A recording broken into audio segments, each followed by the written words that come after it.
Hello officers.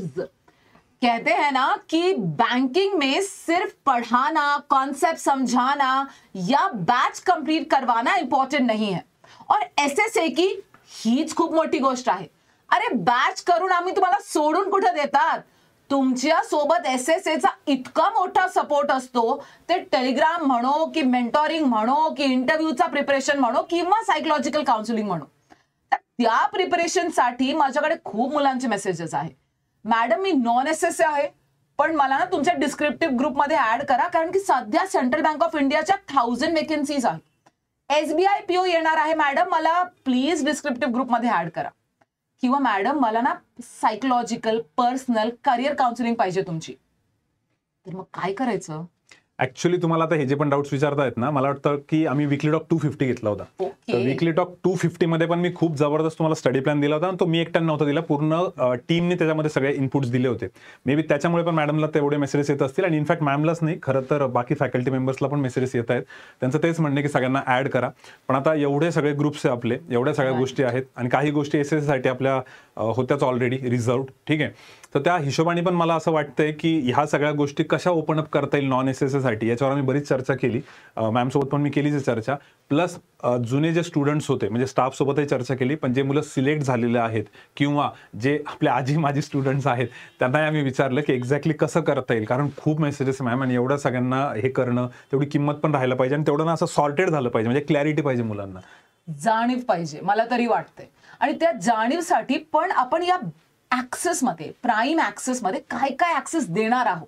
तर सर्वात अगोदर इंग्लिशचं काय? इंग्लिशचा बेसिक इंग्लिश टेलिग्राम ग्रुप असतो, ज्याच्यामध्ये ज्या मुलांचे कॉन्सेप्टच क्लिअर नाही, बेसिक वोकॅब वीक आहे, अंडरस्टँडिंग होत नाही, आणि खूप बेसिक प्रिपरेशन करून घेतो, ज्याच्यामध्ये 10 पर्यंत तर त्यांचा स्कोर नक्कीच येणार। ते झालं की मग 10च्या वरती लर्नर्स क्लब, 20 पर्यंत स्कोर आणण्यासाठी, आणि मग त्याच्यानंतर असतो मॉक एनालिसिस का ग्रुप, जो 20 के ऊपर स्कोर कैसे बढ़ा सकता है। And last but not the least, descriptive writing, जहां पे मैन्युअली आपका letter, essay, book review, movie review, assessment किया जाता है और आपको आउट ऑफ 10 स्कोर दिया जाता है। Okay, so basically SSA prime access मध्ये इंग्लिशच्या या 4 ऍक्टिव्हिटीज मॅमने मला वाटतं बऱ्यापैकी सांगितल्या, फक्त टेलिग्रामच्या, पुढचा पण आहे आमच्या। ठीक आहे, पण आमचं टेलिग्रामचं काय राहील, आमचं ॲज इन कॉन्ट आणि एलआरचं, ठीक आहे। तर कॉन्ट आणि एलआर मध्ये तुम्हाला सगळ्यांना माहिती की एलआर टेलिग्राम लाईव्ह, कॉन्ट टेलिग्राम लाईव्ह भरपूर पॉप्युलर आहे। जेवढे स्टुडंट सीओटीला येऊन गेले, आय डोंट थिंक की एखादा स्टुडंट असा असेल की ज्यांनी टेलिग्राम लाईव्ह केलेलं नाहीये, बरेच जण पुश करतात।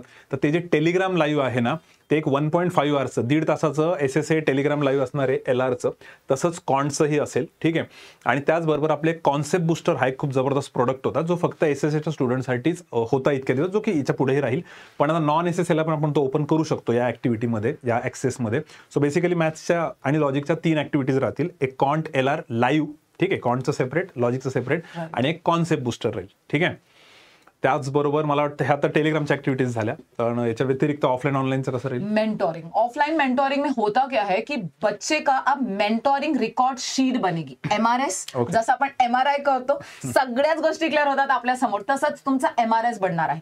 जो मुलगा मेंटोरिंग साठी येणार, आता एसएसए कडे मेंटोरिंगची खूप मोठी टीम झालेली आहे, तर त्या प्रत्येक मेंटॉरकडे त्यांची शीट राहणार।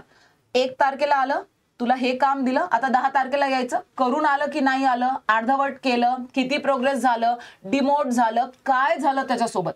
तर 6 महिन्यानंतर, 3 महिन्यानंतर, 2 महिन्यानंतर जेव्हा तो आपल्याकडे येईल, तेव्हा आपण सांगू शकतो, रे बघ तू काय केलं, तू किती गॅप घेतलं, आणि त्याच्यासमोर पण त्याचा एक प्रोग्रेस चार्ट असेल। एक्झॅक्टली। मेंटोरिंग म्हणजे त्याच्यामध्ये ना सर आपण डाऊट्स घेणार आहोत, ऑफलाईन डाऊट्स, किंवा त्याचे मॉक एनालिसिस आहे, किंवा त्याचा कस्टमाइज्ड स्टडी प्लॅन असेल, आणि शीट तर आपका एमआरआई रहेगा। Okay, best. पण तुम्ही जे बोलला मॅम, त्याबद्दल मी त्यांना 250 वीकली टॉकमध्ये खूप क्लिअर केलं होतं की जर त्यांना तुम्हाला तुमच्याकडे मेंटोरिंगला यायचे किंवा ज्या कोणत्या एसएससी टीम फॅकल्टीकडे, त्यासाठी तो जसं आपण डॉक्टरकडे जातो एक पूर्ण रिपोर्ट घेऊन, तसं तो पूर्ण रिपोर्ट घेऊन यायचा आहे, ठीक आहे। तर मॅमने जे जे सांगितलं तुम्हाला, ते सगळं तुम्हाला पेन डाऊन करून प्रॉपर एक नोटबुक बनवून त्या हिशोबाने जायचे, आणि त्या सिन्सिअरिटीने जायचे, तर आपल्याला ना जो ऍक्च्युअली रिझल्ट पाहिजे तो तिथपर्यंत आपण जाऊ शकतो। नाही तर मुलं थोडे वेवर्ड झालेत आजकाल, की यार काय करावं सर कळत नाही, तर त्याच्यासाठी मला वाटतं त्याचा खूप जास्त फायदा होऊ शकतो।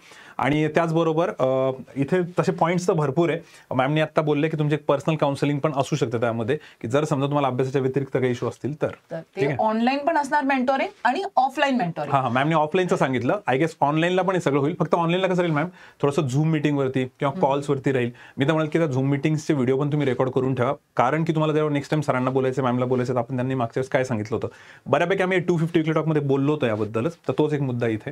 That is also very very important. कारण की काय असतो ना, खूप मुलांचा हा नॉर्मल आणि कॉमन सेंटेन्स झाला, मी 2 वर्षापासून बँकिंग करतो. अरे 2 वर्षापासून अभ्यास किती केलं? आता हा सांगणारा म्हणजे तुमचा MRS, मेंटोरिंग रिकॉर्ड शीट, आपका सब बता देगा कि 2 साल से आपने कितने दिन, कितने घंटे, कितना प्रॉपर पढ़ाई की है.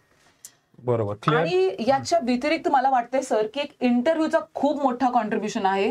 ते खूप इंपॉर्टेंट असणार आहे, कारण की सध्या IBPS PO पण आलेला आहे. तर इंटरव्यू में सबसे पहले आपको गाइडेंस सेशंस होते हैं, HR guidance, technical guidance sessions. उसके बाद आपके मॉक इंटरव्यूज लिए जाएंगे, और मॉक इंटरव्यू की SSA का पैनल बहुत ज्यादा एक्सपीरियंस्ड है. मॉक इंटरव्यू के बाद आपकी पर्सनल काउंसलिंग होती है. तुमको ये चश्मा सूट नहीं करता है, ये कलर का शर्ट तुम पे ज्यादा जचेगा, आप साड़ी नहीं, आप सलवार कमीज पहन के जाइए, कौन से कलर लेना चाहिए.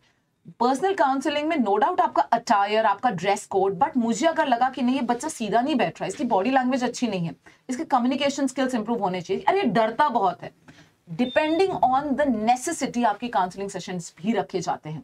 और कहीं अगर कुछ बच्चा डर के मारे अटक जाता है तो हम उसके लिए कुछ स्पेशल सेशंस भी रखते हैं. सो इंटरव्यू के लिए आपको बहुत ज्यादा अच्छे से तैयारी करवा के ली जाएगी. बढिया.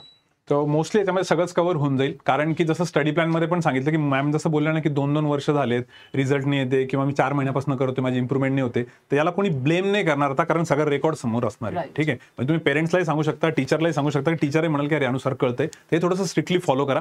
SSAचे जे स्टुडंट्स ऐकतायत त्यांनी टेन्शन घेऊ नका, कारण ह्या सगळ्या गोष्टी तशाही फ्रीमध्ये आहेत. पण टेन्शन या गोष्टीचं घ्या की आपण तेवढं सिरियसली करत नाहीत, आपल्याला याच्या पुढे करायला पाहिजे. ठीक आहे, कारण लिटरली खरंच एवढ्या सगळ्या ऍक्टिव्हिटीज आहे ना, तर जर कोणी बेसिक लेवलचा स्टुडंट असेल, कोणी हायर लेवलचा असेल, कोणाला प्रीमध्ये प्रॉब्लेम आहे, कोणाला मेन्समध्ये प्रॉब्लेम आहे, तर सगळ्यांसाठी सोल्युशन्स अवेलेबल आहेत. फक्त तुम्हाला रिच आउट करणं गरजेचं आहे.